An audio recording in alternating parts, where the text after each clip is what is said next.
like, I just really hype them up and pump them up. And that's how life is. Like, you make mistakes. You do stuff wrong. You make bad decisions. But how do you overcome that? How do you change it? How do you recover? How do you recover? It's not about the mistake. It's how you recover. And this is a quote that I told them, and we're going to wrap this coaching part up. But the quote is, and I learned it from one of my basketball coaches. I forgot who it's from. And it's not a John Wooden quote. But the quote says, everyone faces adversity. It's how you overcome it that counts. And it's 100% true. You are going to face adversity. And I think that's one thing. Guaranteed. Now that's a guarantee you will face adversity. And I think that's one of the things I love about being an athlete. Like, you face many adversities as an athlete. But how are you going to overcome those things? And some people don't really face adversity for the first time until they're off in college, or they're away from their parents, or they, just entering the workforce, or they go into the military, and they face this adversity, and they don't really have the problem-solving skills or critical thinking ability to make a decision, to understand what's going on, to, reason and rationale, so they may not come out as good as they could have, but being an athlete, especially basketball is my heart. Like, basketball is my favorite sport. I love it. So when you on the court and you facing adversity, something's not going the way you thought it would, or you are coming from behind, like, in that moment, you have to make a split-second decision, and you want it to be the best decision to go in your favor, for your team. So it's like you making these on-the-spur decisions. You have to reason and rationale within moments, like seconds. And it can make the difference between the defense being on you and the defense not. And just being smarter, playing smarter, coaching smarter can be the difference between you winning and you not winning. So all these skills and concepts transfer over to life. And that's what I'm about as a coach.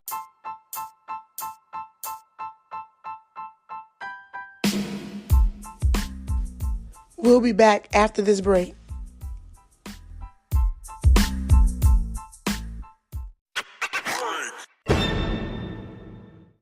What kind of coach do you think I am? Like, what would you say about me as a coach? I'm nervous. She's mean, y'all. No, I'm not. I'm not mean. She's stern. She's direct, and she's consistent as a person and as a coach.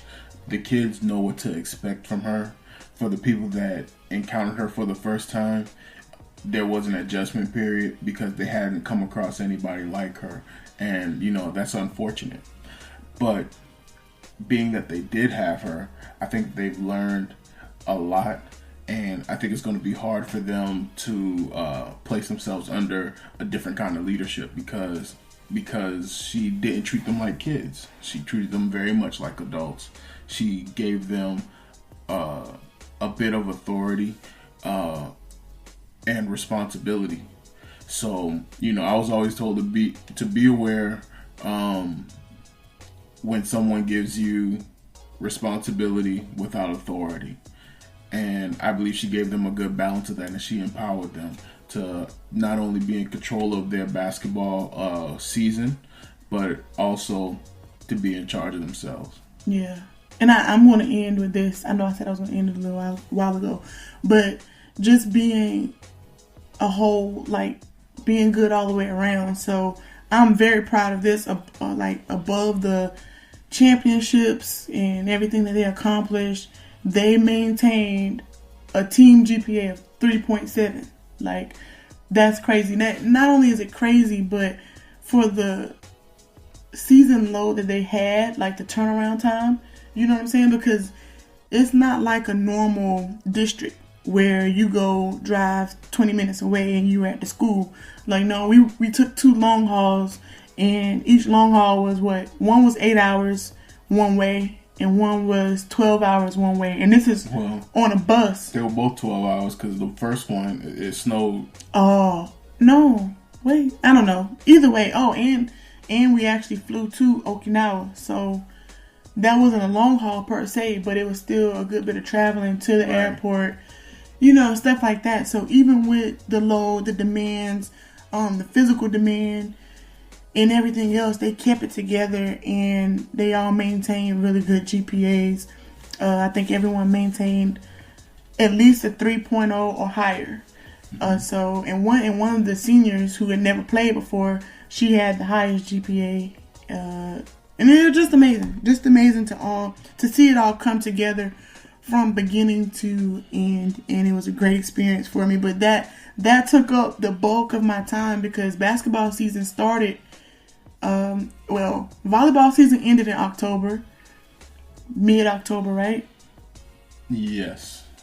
Mid-end October, and then volleyball started at the beginning of. Basketball started at the beginning of November. So it went from one thing to the next, and then I had 1 week between basketball and track. So I'm currently still in season for track and wrapping it up. Boys and girls. I'm coaching that as well. I can't say that I will be doing this again as far as three seasons in a row because I'm big on balance. I'm big on taking care of yourself and making sure you're taking care of home base. You know what I'm saying? And like I said, we as a couple have been going through changes. And you know, as like I said, you moved here going on a year ago. And so that balance has been like a constant thing trying to find. But I think we do a good job. Absolutely. I think we do a good job. And I think I do a good job of separating. So, you know, sometimes it's like, all right. But I think I do a good job of separating from the two, from work, coaching, and then, you know, home life. And then finding that balance to where we still have time for each other and the things we want to do and the things we like to do. Yeah. And I mean, having that time for one another to recharge, replenish, rebuild is very important. Like she says, working, dealing with so many people that need your time and attention can really be taxing. It could really drain you. So the time that we spend and pour into one another to edify and build one another is very, very, very, very, very important. Very important. Like, so important. Sometimes it's like it just, I can see the difference it makes. You know what I mean? And I need the recharge, you need the recharge, and so we have to step away sometimes. And it's not always something big. No, it could be going to the park, walking around, taking pictures. We're very simple.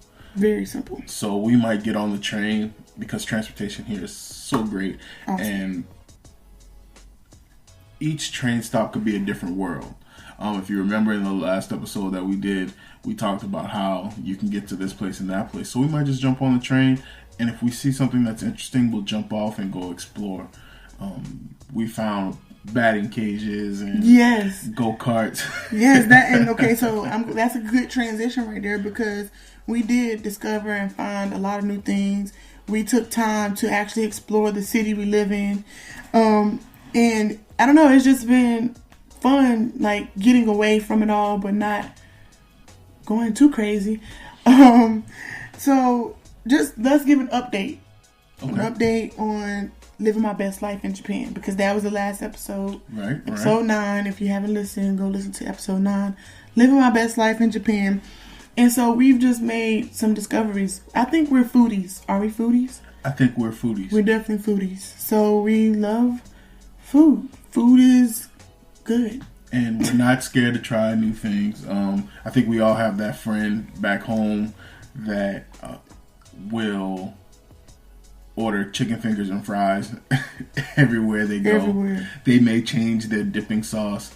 You know, they may go from barbecue to honey mustard, and that's the thrill of their lives. Like, no. There's so much out there.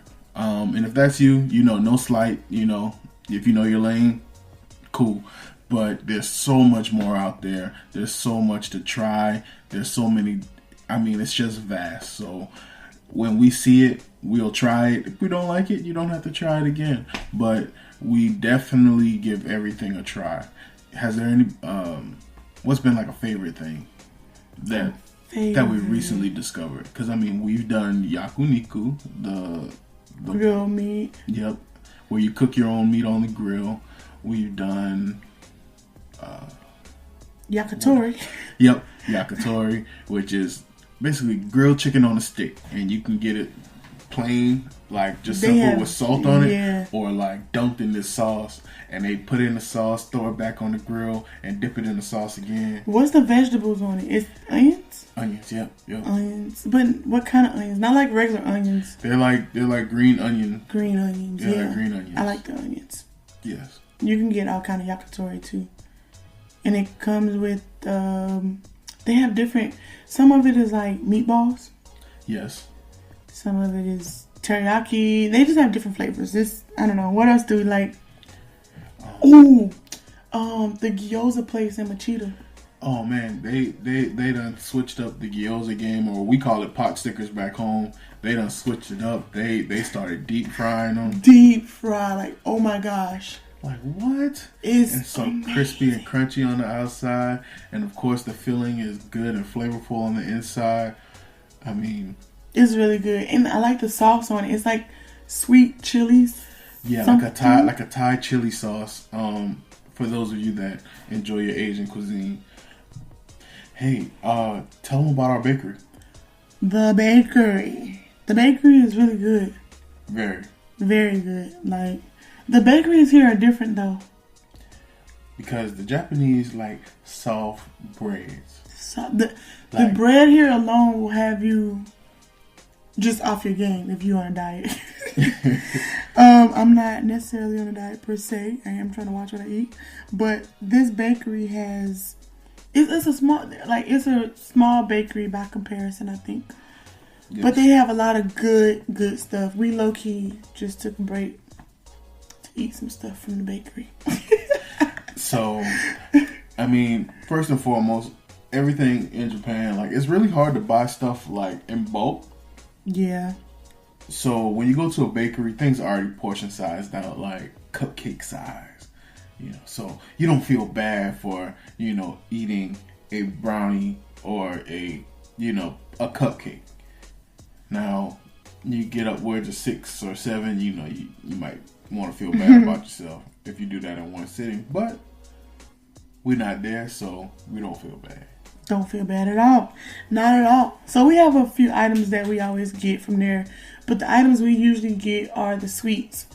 But they do have savory. So you will learn quick the difference between sweet and savory stuff when you come to Japan. Because some stuff you think that might be sweet is actually savory. And then some things that you might think are savory are actually sweet. So you have to kind of just know what you're looking at, really.